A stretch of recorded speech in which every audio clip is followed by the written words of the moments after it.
दुखा बोला ये सोना। जाके देव घर में भूला जइबू भीड़ होला है ये सोना। जाके देव घर में भूला जइबू भीड़ होला है ये सोना।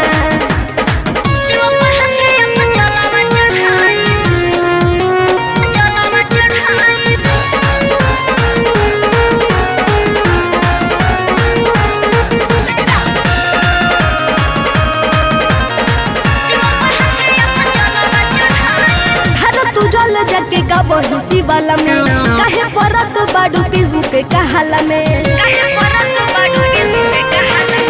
ढेर ना हमारा के रवा फसलाई किनी के झला दी कामर लटकाया। पावे पड़ी जाला छाला नहीं चलल हो जाला जाए खाती काहे आता ना करत बाडू हाला। देखी ना पूरा जाकाटे गौवा टोला ये सोना। देखी न पूरा जाकाटे गौवा टोला ये सोना।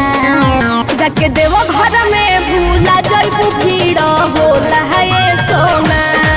जाके देव घर में भूला जइबू भीड़ होला है ये सोना।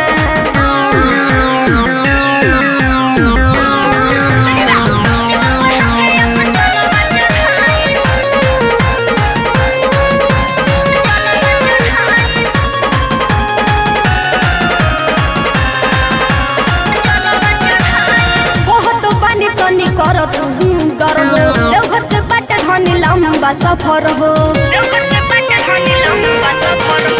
संग में ले लेम पिरिन स देवर के कुशल मंगल हो सफर देव घर के। तनी बुझो मोरे बात काहे बाड़ू घबराता है कोरोना के बीमारी में न के बट जात। महेंद्र स्नेही के हरल दुखवा भोला ये सोना।